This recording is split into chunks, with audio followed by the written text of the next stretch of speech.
ناظرین، حج کی 3 قسمیں ہیں، ذہن نشین کر لیں۔ حج کی 3 قسمیں: افراد، تمتع اور قران۔ افراد، تمتع اور قران، یہ حج کی 3 قسمیں۔ حج کے دن، حج کے ایام بالکل قریب ہیں، آ رہے ہیں ماشاءاللہ۔ ہر ایک چیز کا خیال رکھنا ہے، جیسے آپ نے نیت کرنی ہے ویسے ان کے احکامات ہیں، وہ ذہن نشین کر لیں۔ جو آپ کو کتاب ملے حکومت کی طرف سے یا ویسے ہی اگر آ رہے ہیں پرائیویٹ کتابیں موجود ہیں، حج کے احکامات اور حج کی دعائیں، حج کے فرائض، شرائط، رکن اور مسنون، جو طریقہ کار ہیں ان کے مطابق اپنا وقت گزاریں۔ حج کے ایام جب آپ روانہ ہوں ناظرین، وہاں سے آپ کچھ چیزیں اپنے ساتھ رکھیں، جس طرح کے ضروری چیزیں ہیں۔ تقریباً آپ نے رہنا ہوتا ہے 40 دن، کسی کے پاس 1 مہینہ، کسی کے پاس 20 دن ہوتے ہیں، کسی کے پاس 15 دن، کسی کے پاس 25 دن ہوتے ہیں، وہ جیسے شیڈول ہے آپ کا۔ تو کچھ چیزیں اپنے پاس رکھیں اور کچھ چیزوں کی حفاظت آپ نے کرنی ہے، وہ ذہن میں رکھ لیں۔ جو چیزیں ضروری ہیں، مثال لیں، آپ کو تکلیف ہے، کسی قسم کی پریشانی ہے، تکلیف ہے، بیماری ہے، اور ان کی دوا اپنے ساتھ رکھیں۔ مثلاً کچھ چیزیں یہاں بھی آپ کو پہنچ سکتی ہیں، جس طرح بخار ہے، گلے کا مسئلہ ہے، اور اسی طرح جسم میں درد، ٹانگوں میں درد اور تھکاوٹ، سر میں درد، یہ چیزیں آپ کو پہنچ سکتی ہیں، اور احتیاطاً یہ چیزیں اپنے ساتھ رکھیں تاکہ آپ کو کسی قسم کی پریشانی نہ اٹھانا پڑے۔ بہرحال جو تھکاوٹ کی دوائیاں ہیں، گولیاں وغیرہ، احتیاطاً اپنے ساتھ رکھیں، وگرنہ یہاں بھی حج کے جو مشن ہے اور ان کے جو ادویات وغیرہ یہاں بھی آپ کو مل سکتی ہیں۔ بعض دفعہ یہاں کی جو دوائی وغیرہ ہے، یہاں کی جو چیزیں ہیں آپ کو موافق نہیں آئیں گی۔ بہرحال احتیاطاً اپنے ساتھ یہ چیزیں رکھیں، اور اسی طرح کینچی ساتھ رکھیں، اور ناخن کٹ وغیرہ یہ چیزیں ساتھ رکھیں، اور اسی طرح احرام 2 ساتھ رکھیں۔ اسی طرح کپڑے زیادہ نہ رکھیں، مختصر کپڑے رکھیں، بعد میں مشکلات کا سامنا کرنا پڑتا ہے۔ ناظرین، جب آپ وہاں سے روانہ ہوتے ہیں، آپ کو کاغذات وغیرہ دیے جاتے ہیں حج کے، مثال لیں پاسپورٹ ہے، ٹکٹ ہے، اور اسی طرح ویزا ہے، اور اسی طرح ہوٹل کا کارڈ وغیرہ ہے، اسی طرح بس کے کارڈ ہیں۔ اسی طرح یہاں حج کے لیے آتے ہیں، ایک کمپنی ہے نسک، وہ آپ کا ڈیٹا محفوظ رکھتا ہے، وہ بھی کارڈ آپ کو دیتا ہے گلے میں ڈالنے کے لیے اور ہاتھ میں ڈالنے کے لیے۔ یہ چیزیں احتیاط سے اپنے پاس محفوظ کریں۔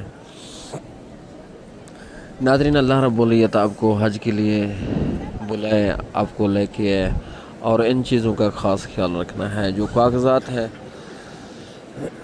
یہ جو دوائی وغیرہ میں نے آپ کو بتائی ہیں، یہ دوائی وہاں اگر نہیں لے کے یہاں سے مل جاتے ہیں آپ کو، اور سرکاری ہسپتال بھی موجود ہیں حج مشن میں، یہ چیزیں شامل ہیں۔ اور جو کاغذات ہیں اگر یہ گم ہو جائیں، آپ کو کافی پریشانی اٹھانی پڑتی ہے۔ ناظرین، پاسپورٹ اصل نہ رکھیں اپنے پاس، جب حرم میں آئیں تو ان کا نقل 3-4 کرا لیں، نقلیں بنوا لیں ان کے، اور اسی طرح ویزا ہو گیا، یہ نقل وغیرہ رکھیں۔ اور جو یہاں آ کے کمپنی آپ کو جدہ میں یا حج کے ان کے دفتر ہیں، آپ کو سب سے پہلے وہ دفتر میں لے کے لیکچر دیں گے، آپ کو بتائیں گے، طریقہ کار بتائیں گے، وہ آپ کو بعض دفعہ ایئرپورٹ پہ دیتے ہیں، بعض دفعہ مکتب والے دیتے ہیں کہ یہ آپ کا ڈیٹا ہے نسک کی طرف سے۔ نسک یہاں ایک کمپنی ہے، وہ آپ کا ڈیٹا محفوظ رکھتا ہے۔ وہ جو کارڈ ہے، جو اس کے اوپر بارکوڈ وغیرہ لگایا جاتا ہے، اور جب وہ سکین کرتے ہیں آپ کا پورا ڈیٹا نکل آتا ہے، پاسپورٹ، اور اسی طرح کتنے دن کے لیے آپ کا بلڈنگ کون سا ہے، ہوٹل کہاں ہے، یہ سارا ڈیٹا اس میں اندر موجود ہوتا ہے، اور کس گروپ میں آیا ہے تو اس میں سارا ڈیٹا موجود ہوتا ہے۔ اس کارڈ کی آپ نے حفاظت کرنی ہے۔ خدا نخواستہ آپ کے پاس گم ہو گیا ہے تو بعض دفعہ یہ پولیس والے مشکل میں ڈال دیتے ہیں، وہ کہتے ہیں کارڈ کہاں ہے۔ اکثر جو حجاج کرام آتے ہیں وضو کے لیے حمام میں، جو وضو کرتے ہیں اور گلے سے اتار کے سائڈ پہ رکھ لیتے ہیں، جب جاتے ہیں وہ بھول جاتے ہیں اتنے رش ہونے کی وجہ سے، یا کوئی پریشانی ہوتی ہے۔ پریشانی یہ ہوتی ہے، ایک ساتھی نے آپ کا مثال لیں انتظار باہر کیا ہوا ہے، وہ کہتا ہے کہ جلدی آ جانا، تو باہر اتنا رش ہوتا ہے کہ وہ حاجی بھی پریشان، اندر آپ بھی پریشان ہیں، آپ کو بھی ٹائم نہیں ملے گا۔ اسی طرح کچھ کاغذات وغیرہ آپ سے رہ جاتے ہیں، تو برائے مہربانی یہ چیزیں جو کارڈ وغیرہ ہیں، جو ڈاکومنٹ ہیں، ان کا خاص خیال رکھنا ہے تو آپ کو پریشانی نہ اٹھانا پڑے۔ اور جو اکثر باہر سے آتے ہیں ہمارے انڈیا، پاکستان، بنگلہ دیش سے اور اسی طرح اور بھی ممالک سے، وہ حج تمتع کرتے ہیں۔ یعنی حج تمتع کا مطلب یہ ہے کہ سب سے پہلے آ کر ہی آپ نے جو احرام باندھا ہوا ہوتا ہے وہ صرف عمرے کے لیے ہوتا ہے، اور سیدھا آ کے بیت اللہ کے اندر آ کے آپ طواف کریں گے اور 2 رکعت پڑھیں گے، پھر صفا مروہ کریں گے، 7 چکر لگانے کے بعد آپ کا یعنی کہ سر منڈائیں گے، یعنی کہ بلیڈ پھیریں گے، اور بلیڈ لگانے کے بعد آپ نے احرام کھول دیا ہے، کپڑے پہن لیے ہیں، اور جب پھر حج کے ایام شروع ہوں گے 8 ذی الحجہ کو، پھر آپ جو نیت کریں گے، احرام باندھیں گے، وہ حج کے لیے باندھیں گے، اس کو حج تمتع کہتے ہیں۔ حج کے انشاءاللہ میں مزید ایک چیز پر بات کروں گا آپ سے، اور خصوصاً آپ کتاب رکھیں اور معلم سے لازمی ان سے فائدہ لیں۔ آپ معلم آپ کا پڑھا ہوا ہوتا ہے، یا ان کا جو پریکٹیکل ہے وہ بہت زیادہ ہوتا ہے، ہر جگہ پہ آنا جانا ان کا لگا رہتا ہے۔ مینا میں ہم نے کیا کرنا ہے، اور اسی طرح مزدلفہ میں کیا کرنا ہے، میدان عرفات میں کیا کرنا ہے، اور رمی جمار جہاں شیطانوں کو کنکریاں مارتے ہیں تو وہ طریقہ کار کیا ہوتا ہے۔ تو ناظرین، معلم کے ساتھ رہیں، معلم جیسے بتائیں ویسے ان کے اوپر چلیں۔ تو بہرحال کچھ معلم ہیں جو پڑھے ہوئے نہیں ہوتے یا پریکٹیکل ان کا نہیں ہوتا ہے، جو معلوم ہوتے ہیں اور چلتے رہتے ہیں۔ بہرحال آپ کتاب بھی رکھ سکتے ہیں، آپ کو کتاب ملے گا بھی صحیح جب آپ کے کاغذات آپ کو دیں گے، اور ساتھ کتاب بھی دیں گے، آپ کو بستہ وغیرہ بھی دیں گے، کاٹ وغیرہ بھی دیں گے۔ تو اگر نہ بھی ملے وہاں سے، پھر کتاب گھر سے حج کے جو احکامات ہیں ان کو وہ کتاب اپنے ساتھ رکھیں اور مطالعہ کرتے رہیں، اور کتاب لیتے وقت ان کا خیال رکھیں کہ وہ کتاب لیں جس میں دعائیں بھی ہوں، چلو آدمی 1-2 دعائیں تو یاد کر سکتا ہے نا۔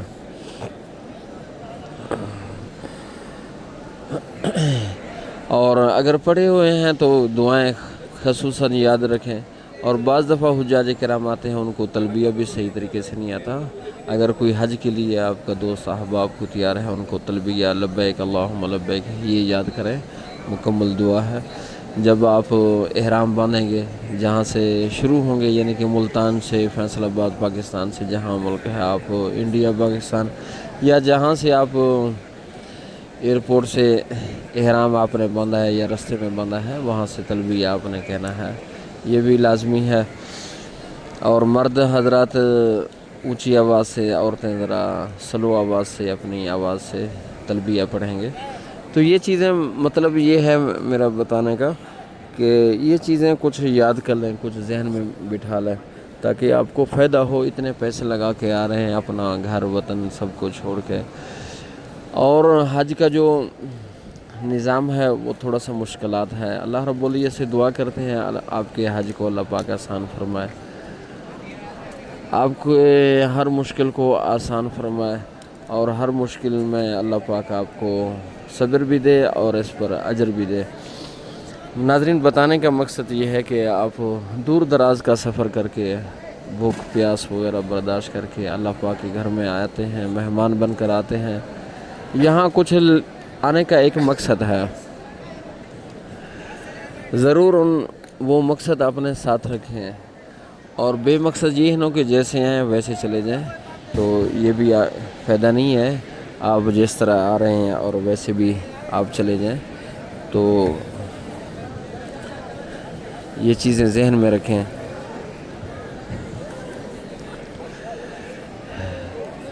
میرے بھائی کچھ ذہن میں رکھیں کہ ہم جا رہے ہیں، کیا کرنا ہے وہاں، اور کس مقصد کے لیے جا رہے ہیں، اور واپس جو آنا ہے ہم نے کیا کرنا ہے اور کیا کرنا ہے، اور کس طرح اپنی زندگی گزارنی ہے۔ پہلے ہم کس طرح زندگی گزار رہے ہیں، اور حج پڑھنے کے بعد ہم نے کیا کرنا ہے، آکے کس طرح اپنی زندگی گزارنی ہے۔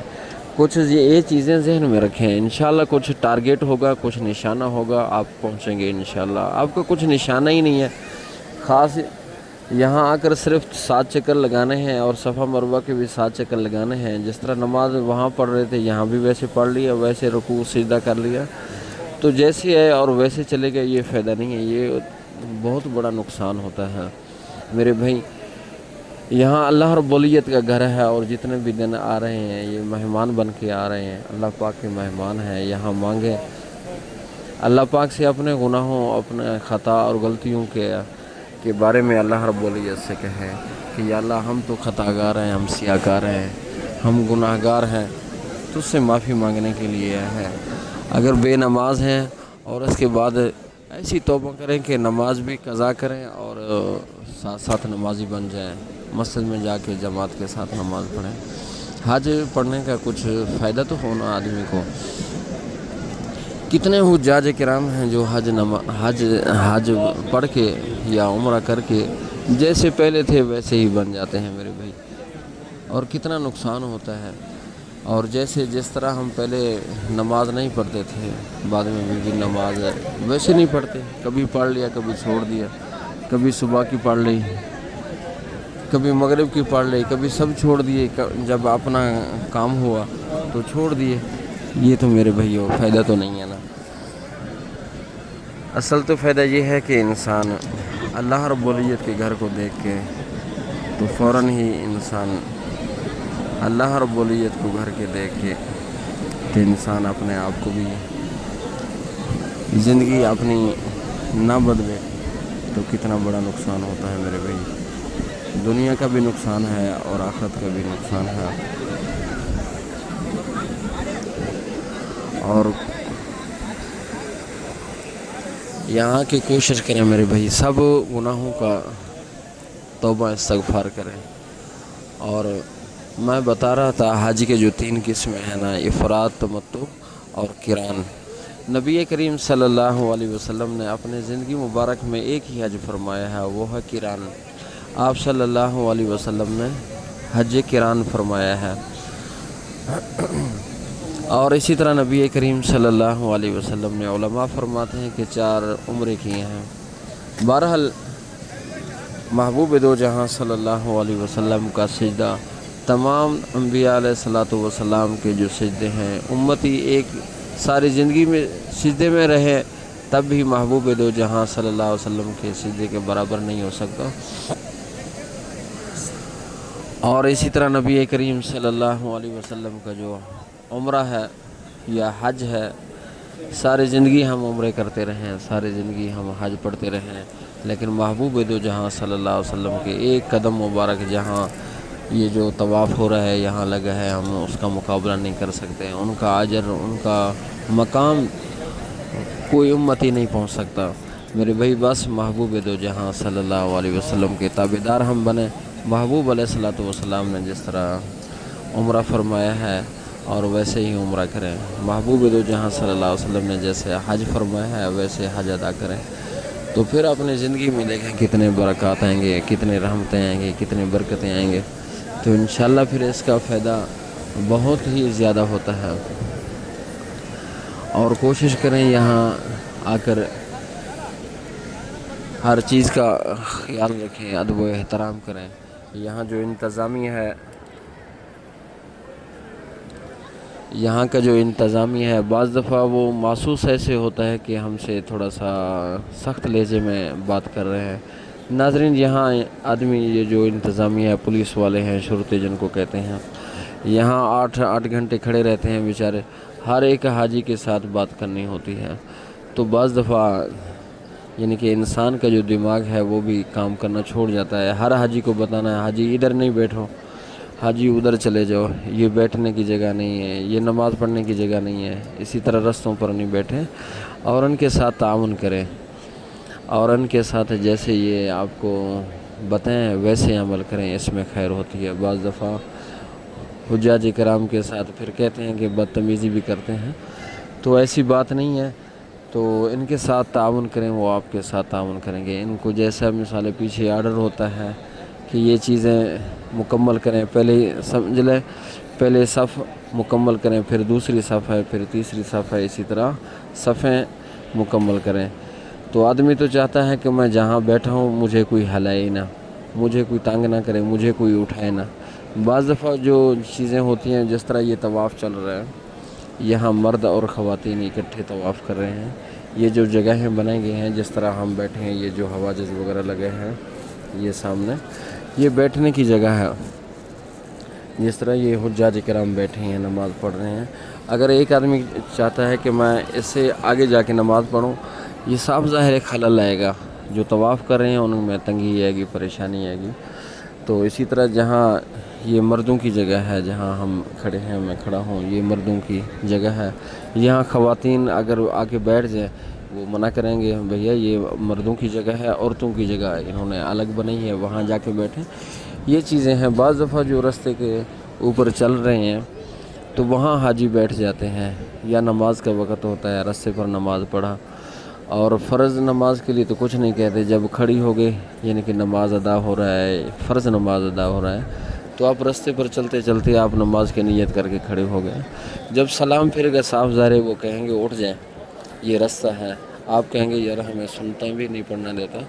تو یہ چیزیں میرے بھائیوں یہاں کچھ خاص خیال رکھنا ہے انتظامیہ کے ساتھ, اور جیسے ان کی ترتیب ہے ویسے آپ عمل کریں. انشاءاللہ ان کا بھی فائدہ, آپ کا بھی فائدہ ہوگا. یہ چیزیں کچھ بتانے کی تھی, میں نے آپ کو مختصر الفاظوں میں بتا دی ہے. انشاءاللہ حج کے جو احکامات انشاءاللہ مفصل میں آپ کو بتاتا رہوں گا. جو افراد حج افراد, ایک آدمی حج افراد کر رہا ہے وہ کیا کرے گا, حج تمتع ایک آدمی کر رہا ہے وہ کیسے کرے گا, حج قران کر رہا ہے, تو انشاءاللہ الگ الگ میں بتاؤں گا انشاءاللہ ویڈیو میں. یہ کچھ احتیاطی تدابیر تھے. اور اسی طرح یہ بات بھی ذہن میں رکھیں, یہاں جو بس اسٹینڈ ہیں وہ چاروں طرف سے ہیں.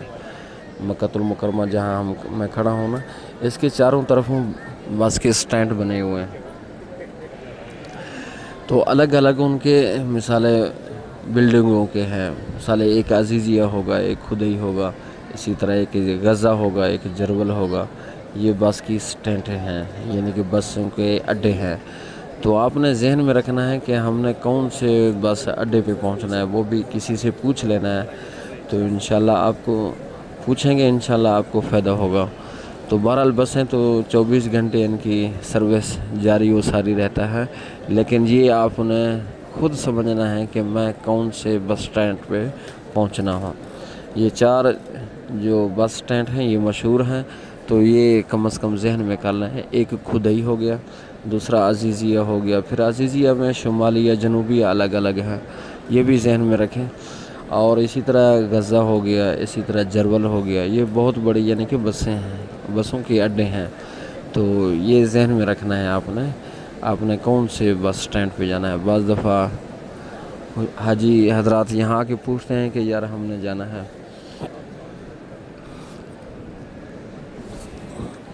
بس اسٹینڈ پہ پہنچنا ہے, تو بعض دفعہ اور ہم کو پتہ نہیں ہوتا کہ آپ کا بس اسٹینڈ کہاں پہ ہے. مثال اللہ ہم تو چاروں طرف جانتے ہیں نا, آپ کا ٹرمینل کہاں ہے آپ کو معلوم ہونا چاہیے نا. پھر ہم بتائیں گے اس سائڈ پہ جائیں, آپ اس سائڈ پہ جائیں. یہاں معلم بھی موجود ہوتے ہیں, بعض دفعہ ان کے ساتھ بھی آپ استفادہ حاصل کر لینا. تو ان کا جو پاکستان ہو تو ان کا جو جیکٹ ہوگا پاکستانی ہوگا, پاکستانی جھنڈا یعنی کہ سبز کلر کا, اور اسی طرح انڈیا کا بھی ان کا جو جیکٹ ہوگا وہ انڈیا کا جھنڈا بھی بنا ہوگا. یہ چیزیں آپ ذہن میں نشین کر لیں, کچھ معلومات آپ نے ذہن میں رکھیں. انشاءاللہ اس کا بہت بڑا فائدہ ہوگا. اللہ رب العزت سے دعا ہے جو ہمارے حاجی آ رہے ہیں اللہ پاک ان میں آسانیاں فرمائے، اللہ پاک آسانیاں پیدا فرمائے، ان کو ہر دکھ تکلیف اور پریشانی سے محفوظ فرمائے، ان کے حج کو قبول و منظور فرمائے، اور ہمارے دوست احباب ان کو آئندہ سال حج آنے کی توفیق عطا فرمائے۔ اللہ پاک ہم سب کا حامی و ناصر ہو۔ اللہ حافظ۔